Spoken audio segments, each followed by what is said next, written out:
السلام عليكم وأنا أحمد موسى. maanta waxaan rabaa inaan ka hadlo sida loo sameeyo render camera. Videogan haddaad sameynaysid composite ama haddaad sameynaysid animation ama haddaad sameynaysid render yariis, waa video oo kuu sheegaya sida ugala bixi lahayd sawirkaaga ama videogaaga Blender aad u saari lahayd social media sida YouTube-ka, Instagram, TikTok iyo meel kasta u baahan tahay. Ama haddaad u baahan tahay inaad u isticmaashid wallpaper xataa. Hal mar intaanan bilaabin hal mar waxaan rabaa inaan tuso inuu ku shaqeyn doono xataa compositorka haddaad sameynaysid visual effect, yacni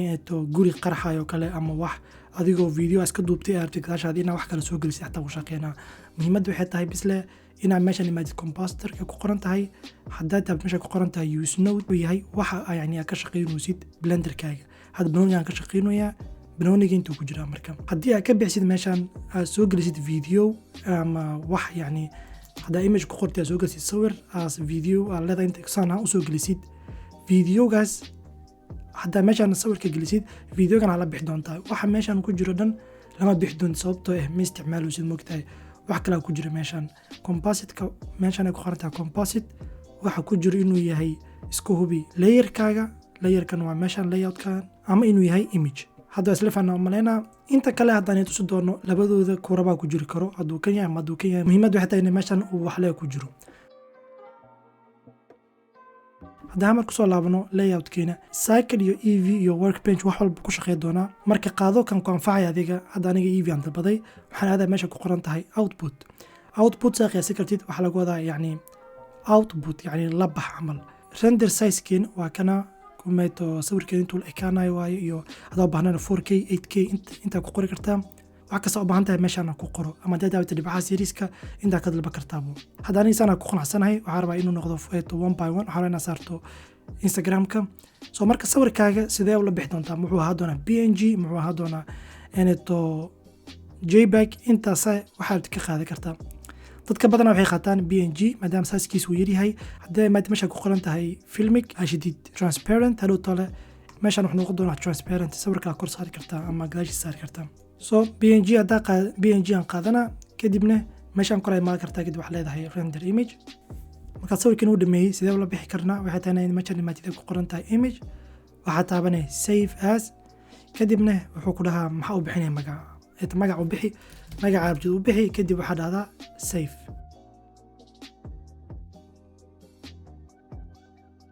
hadda waxaa ka hadlaynaa sida koowaad oo loo save gareeyo video. marka haddaa meeshaan fiirsid timeline-kiga meeshaan waa video banooni boodboodayo sidaa. soo videogan sidee ula bixi karaa aan u saari karaa Instagram-ka ama meel kasta oo baahan oo kale. marka koowaad waxay tahay laba si video loo kala bixi karaa.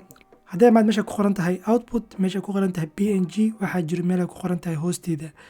FFmpeg video. haddaa videogaas taabatid hal waxaa ku sii dhinaanaya intaan dadin render animation dhibcahaas taabo kadibna waxaad dalbataa MP4. soo marka click dhahayd wax misbedelayo ka kortag haddaa hubino meeshan hoose wuxuu yahay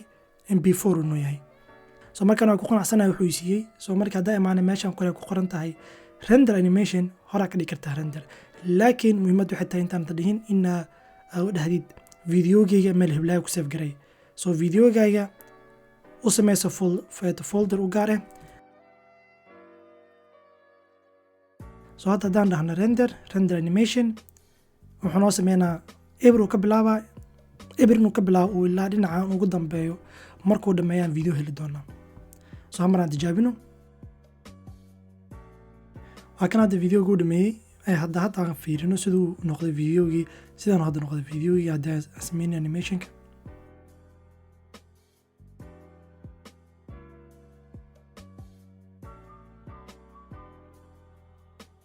waxaa jirto si labaad oo loo sameeyo animationka aanan sidii hadda aan tusaynan ahayn. sababta aad u isticmaalaysid kan kale waxay tahay saaid ugu fiican tahay control ahaan iyo meeshuu kaaga damay oo horkaaga sii wadaa. kan kale waxaa u baahan tahay inaad isticmaashid PNG waa kii haddaa isticmaalaynin renderkii. kadibna waxaa aadaa dhinaca folderka waxaa samaysataa yacni mid folder oo u gaar ah waxaa rabtid u bixi oo laakiin uga ahaado folder ebre kaasaa muhiimadda taasay tahay.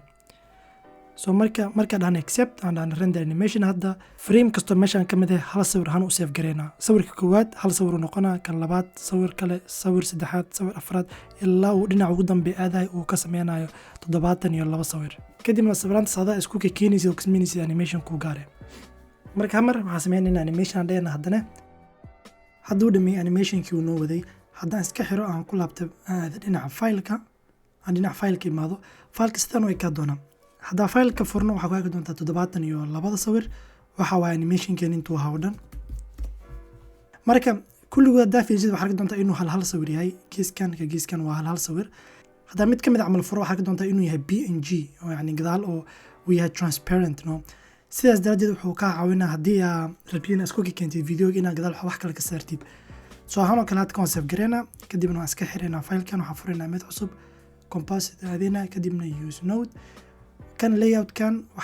layerkan waxa waaye layoutkan waa dhinacan kore waxaan dhinacan ku jiro waaye so waan iska gareynaa x so inaan imaado aad waxaan leenahay image kadibna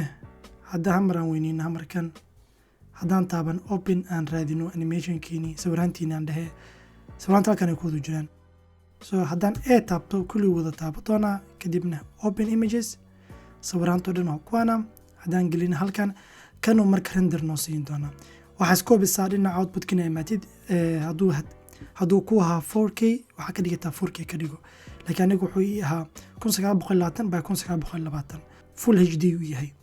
marka haddii aan control shift click dhahnoo kale dhinacaana hadda aan gelino composite-kan geliyo moogtahay marka resolution-kaagii hore uu faylkaagii hore ku ahaa ka dhigtid waxaa hubisaa haddana dhinacan hoose inuu ku yahay wixii uu ku ahaa kii kale 72 waxaa ku ogaa kartaa meeshaan end frame-kan so end frame-ka 70 waxaa ka dhigtaa 2 so yacni kuweyn badan oo ebre uunan renderkaaga buuxinin marka waxa halkan ku jiro marka noo bixi doonaa laakiin intaana bixin ka hor waxaan rabaa inaan tuso sababta uu fiican yahay kan haddaan tusaa mar sababta uu fiican tahay kan in loo isticmaalo sawir kale meeshaan aan soo geliyey sawirkan haddii hamar aan isku daro labadan sawir aan isticmaalo mix shader aan kadibna alfadan oo kan transparent haddaan isticmaalo as a background kadibna labadana marka aan kala bedelo waxaa soo geli kartaa sawir u baahan tahay oo gadaashiisa kan ka imaado soo wuxuu rabo noqon karaa maaha laasim inuu noqdo wax yacni noocaas oo kale ah wax kastuu noqon karaa so hadda sawiraan soo geliyey kadibna waxaan dhahay scale-ka aan mid waxaan soo geliyay la dhaho scale kadib render region ama scene baa dhigi kartaa laakiin renderka ay la fiican render size-ka marka animation-kaaga haddaa fiirisid si caadi u shaqeynaa hataa transparent-ga hataa haddaa fiirisid waa laga dhex arkaa waxa ka dambeeya so hadda san ku qanacsan oo kale ama haddii kale aan u baahnayn waxaalooyinkan kale sawirka la gadaal soo gelisid si toos ah u geli kartaa meeshan si toos ah u geli kartaa kadibna caadi ahaan bas wuxuu bixinaa sawirkan bis waxaan rabaa inaan la baxo backgroundkaas asigoo ii yaalo so haddii aan dalbado hamar animationka meel aan ku save gareeyo magaca kale aan iskaga bixinaa final camal kadibna PNG u maribi tookadan waxaan u baahanahay FFmpeg kadibna waxaan ka dhigi doonaa MP4 tookadan saaid u dhaqso uu sameyn doonaa sababtoo ah wax halkan ku jira dhan ma fiiri doono moogtahay sawiraan caadi oo computerkaaga ku jiro lagu soo saari doonaa wax yacni uu sameynaya maaha sawiraan la isku dhejinayo that's it so haddaa markaa dhahdid render animation wuxuu qaadan doonaa yacni wax sakama yarkeeda hadduu birbirqoya wax isleedahay yani muxuu birbirqoya sidan ay tahay animationka ku wadaabo hadda inta hadlay ilaa 8 frame uu sameeyey halkii sawir wuxuu qaadanayaa wax 2 second ka yar waxaan laga yaabaa computerkaaga sayid uu fiican yahay inuu qaato wax nus second ka yar ama 3 millisecond camal soo cabaar kadib waxaa ka dantaa soo dhameeyey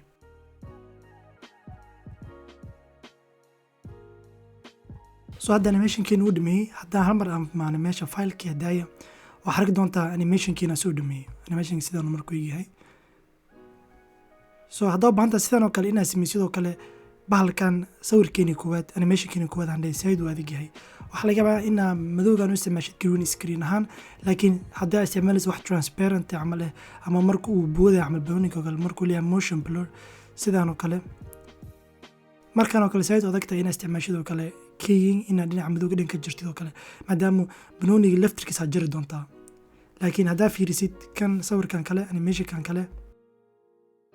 haddaa fiirisid animationkan oo kale dhinacan dhan ay si fiican u jaray sidaas daraaddeed dadku isticmaalaan hadda aniga xataa ma isticmaalin color grade ma isticmaalin inay meeshan soo galaan ay isticmaali karaan oo kale wax la dhaho kale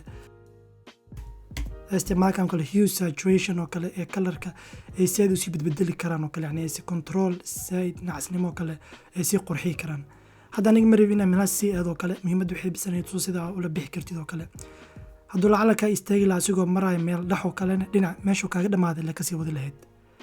soo hadduu inta camal blenderkaaga istaagay inta camal ha kasii wada lahayd. laakiin mid kasto wuxuu ku fiican yahay, midna wuxuu ku xun yahay. kan wuxuu ku fiican yahay animationkan dhaqsada badan, wuxuu ku fiican yahay size-ka yaraa doono, size-ka sayd u yaraa doono markaa dhahdid